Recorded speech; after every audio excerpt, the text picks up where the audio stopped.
واجب الاحترام مومنین کرام، زیادہ دیر زحمت سماعت نہیں دینی کیونکہ یہ مجلس مخصوص ہے ہمارے 8ویں تاجدار ولایت امام علی رضا علیہ السلام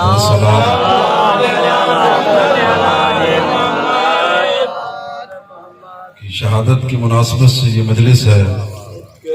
میرا دل چاہتا ہے کہ میں اپنے مختصر وقت کے اندر 8ویں امام علیہ السلام کی عظمت کے چند جملے آپ کے سامنے پیش کروں۔ مومنین کرام، ہم خوش نصیب ہیں، اور یاد رکھیے گا کسی بھی بڑے خاندان میں دو شخصیات ایک جیسی کبھی پیدا نہیں ہوتی۔ توجہ کیجیے گا، ایک ہی خاندان میں دو شخصیات کبھی ایک جیسی پیدا نہیں ہوتی۔ ضروری نہیں ہے کہ باپ ڈاکٹر ہے تو بیٹا بھی ڈاکٹر ہوگا، باپ زیادہ پڑھا لکھا ہے تو بیٹا بھی اس نہج تک پہنچ جائے۔ ہر کسی کا اپنا مزاج ہوتا ہے، ہر کسی کی اپنی تربیت ہوتی ہے۔ خوش نصیب ہے ہم، اللہ نے ہمیں وہ در عطا فرمایا جہاں اولنا محمد،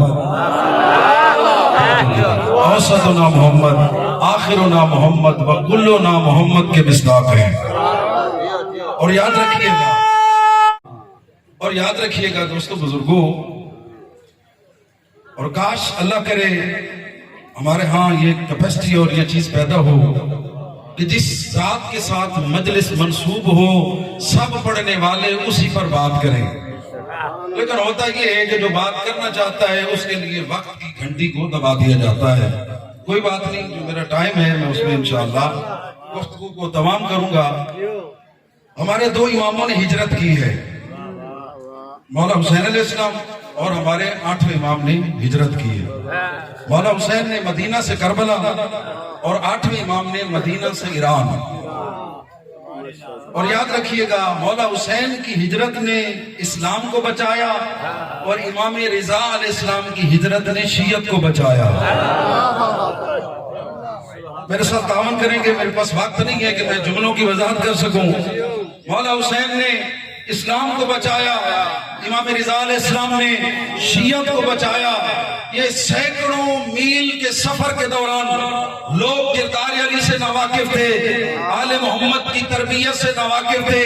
امام رضا علیہ السلام نے قدم قدم پر دنیا کو بتایا جس علی کا بیٹا علی رضا اتنی عظمت کا مالک ہے، اس کا دادا علی مرتضیٰ کتنی عظمت کا مالک ہے۔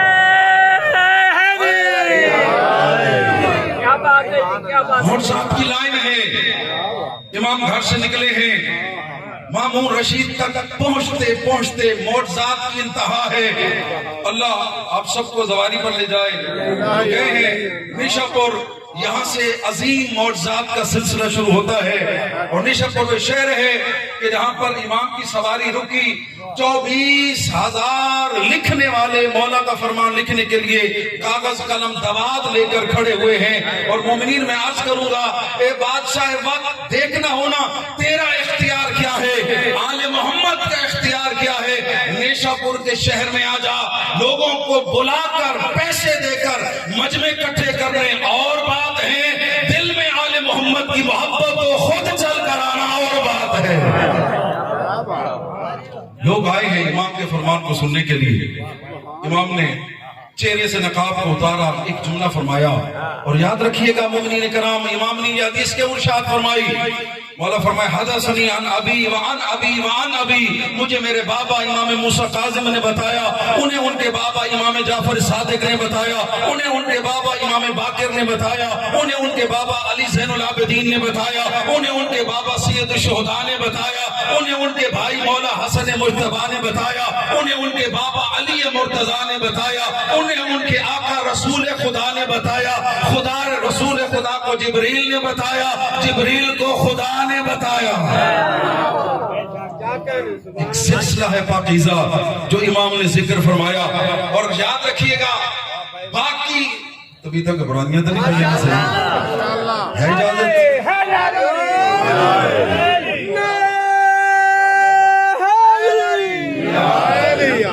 امام نے یہ سلسلہ حدیث کو کیوں ذکر کیا؟ اور اس کو حدیث سلسلہ ذہب یعنی سونے والی حدیث کہا جاتا ہے۔ مولا یہ سلسلہ کیوں ذکر فرمایا؟ آپ ڈائریکٹ فرما دیتے کہ میں زہرا خلال کہہ رہا ہوں یہ فرمان، مولا آپ کی بات بھی معتبر ہوتی۔ میرے دوستو بزرگوں، موالی یعنی حیدر کرار سمجھدار مومن زیرک ہوتا ہے۔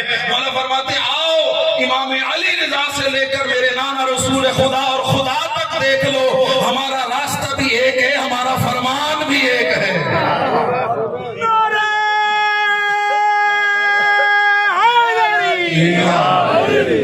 توجہ سے بات موٹو، امام نے حدیث ارشاد فرمائی لا الہ الا اللہ حسنی من قال لا الہ الا اللہ داخلہ حسنی کان آمنا من عذابی، جس نے اللہ کی توحید کا اقرار کر لیا وہ اللہ کے عذاب سے محفوظ ہو گیا۔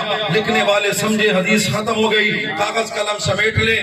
امام آگے گئے، سواری کو روکا، پھر چہرہ مبارک نکال کر فرمائے سنو، اللہ کے عذاب سے بچے گا لیکن بشرطہا و شروطہا، اس کی شرائط ہے۔ مولا وہ شرائط کیا ہیں؟ مولا فرماتے ہیں تفصیلی نہیں بتا سکتا، آنا من شروطہا، یاد رکھنا اللہ کے عذاب سے بچنا ہے تو در علی پہ آنا ضروری ہے۔ جس دروازے پر آ کر اللہ کا غضب رحمت میں بدل جاتا ہے اس در کو در علی کہتے ہیں۔ امام نشاپور سے باہر نکلے، توجہ صاحبان نشاپور سے باہر نکلے، ایک مقام پر نماز کا وقت ہوا، قدم گاہ امام رضا چشمہ ہے جہاں پر امام سے منسوب مومنین پانی لے کر آتے ہیں، پیتے ہیں۔ اور عقیدہ رکھیے گا، یاد رکھیے گا، زمزم کا پانی معتبر ہے۔ حضرت ہاجرہ کے بیٹے کی ایڑیاں لگے وہ پانی مقدس ہے، جہاں زہرا کے لال کا لعاب لگے وہ پانی کیسے معتبر نہیں ہوگا؟ اس پانی میں شفا کیسے نہیں ہوگی؟ مولا ایک چشمہ آئی، پہلے ان کا پانی کھارا تھیا ول خشک ہو گیا، امام فرماتے ہیں اسی جگہ پر تھا۔ نہیں ہاتھ لگاؤ میں بنا۔ ایک بندہ کہتا ہے مولا تُسا تو پہلے آئے کوئی نہیں، مدینے چو ایران پہلی دفعہ پہ آندے وے تو آنکو کی میں پتہ اتھے چشمہ ہے۔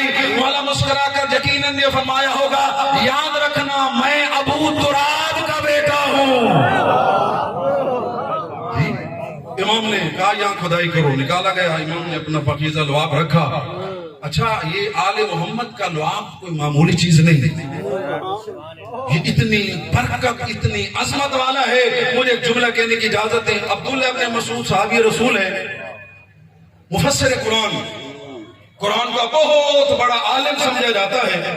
ان سے کسی نے سوال کیا آپ پہلے تو اتنے بڑے عالم قرآن نہیں تھے، یہ اتنا بڑا علم کہاں سے آ گیا؟ اجازت جڑا جواب دیتا ہے تو بس چھوڑا۔ تو وہ کہنے لگے اتنا علم نہیں تھا۔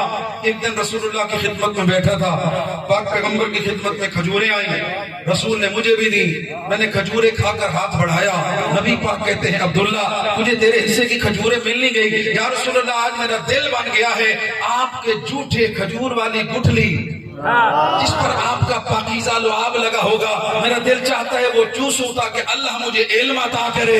پاک پیغمبر کے منہ میں جو کھجور تھی گٹھلی پیغمبر نے نکالی، خیر پر ایک قسم دی لوڑ کوئی نہیں، جو پینڈ دی گٹا کتے کتنا لعاب لگ سی ہے۔ امام نے پاک پیغمبر نے دی، اس نے منہ میں رکھا، پھر ہاتھ بڑھایا، پیغمبر مسکرا کر فرماتے ہیں عبداللہ تیرا اتنا ظرف نہیں ہے کہ تو اور لعاب رسالت کو برداشت کر سکے،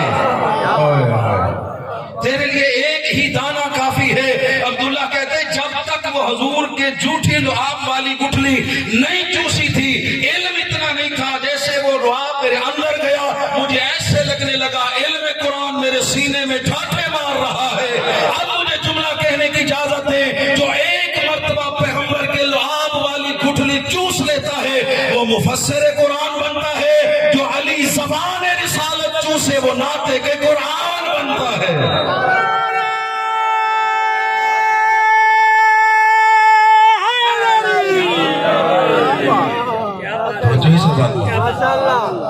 یہ پاک پیغمبر کے عظیم جانشین ہیں، موڑ ساتھ دکھائے، سب نہیں عرض کر سکتا، ایک جملہ اور آپ کی ذہن کو تمام کروں۔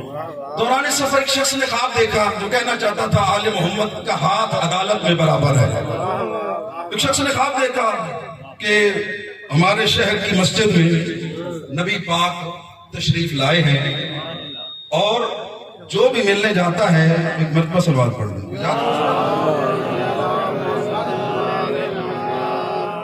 پڑھنے کا مقصد بھی آپ سے ملنا حاضری میں شامل ہو گیا، وہ مسئلہ نہیں ہے، ہمارے مہمان ہیں تو زیادہ جلدی نہیں بلند کر صلوات.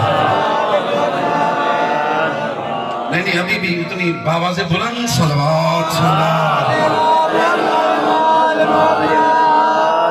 فوجی صاحبان محترم جلدی جلدی میرا ساتھ دیں، میں بات کو مکمل کروں اور آپ اس کی اور دوستوں کی دعائیں لوں.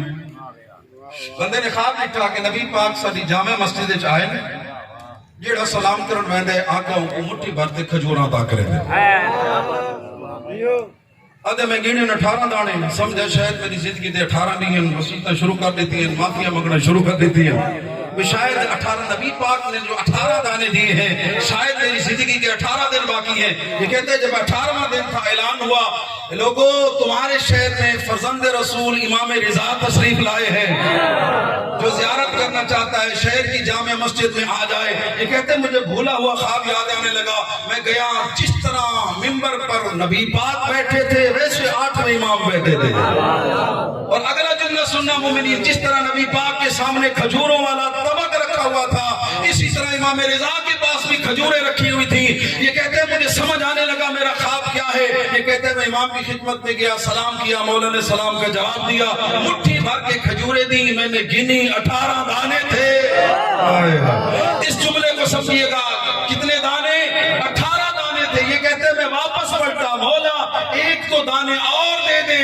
امام رضا مسکرا کر فرماتے ہیں لو زدنا کا رسول اللہ، لو زدتو کا، اگر خواب میں میرے نانا مصطفیٰ نے 18 سے زیادہ دیے ہوتے تو امام رضا بھی تمہیں زیادہ عطا کرتا. ان کا ہاتھ سخاوت میں برابر ہے، عدالت میں برابر ہے، شجاعت میں برابر ہے. اللہ نے انہیں بے مثال عظمت عطا فرمائی. 30,000 سے زیادہ سوالوں کے جواب دیے مولانا مامون رشید کے دربار میں. عیسائیوں سے، یہودیوں سے، زرتشت سے، ہر مذہب کا عالم آتا رہا، مولا ان کی کتابوں سے جواب دیتے رہے. ایک بندے کو تیار کے تو نے جڑے ویلے علم کام نہیں آندا، انہاں قسم جٹا کے طریقے نال شیعہ دے امام کو چپ کروا دے سا. ہے مولا توڑے کو سارا علم ہے. مولا فرمایا الحمدللہ ہم علم رسول کے مالک ہیں. اچھا مولا سارا علم ہوئے اے جڑا دسو اللہ سوئی دے سوراخی چو کائنات لگا سکتا ہے؟ ہن مولا آکر لگا سکتے ہیں تو کسی کیویں، یا آکر نہیں لگا سکتا تو کسی اٹھا ہوئے توڑے شیعہ دے امام تو چپ کرائیں. مولا فرماتے تو کیا کریں نے؟ میں لکڑی دا کام کرے نا، میزاں کرسیاں بڑے نا، دل کھانا. مولا فرماتے اے میرا عصا ہے، ایدے نال میں کو میز بنا لے. توجہ کیجئے گا، بات میری ختم ہو گئی. یہ عصا ہے، اس سے مجھے میز بنا کر دے.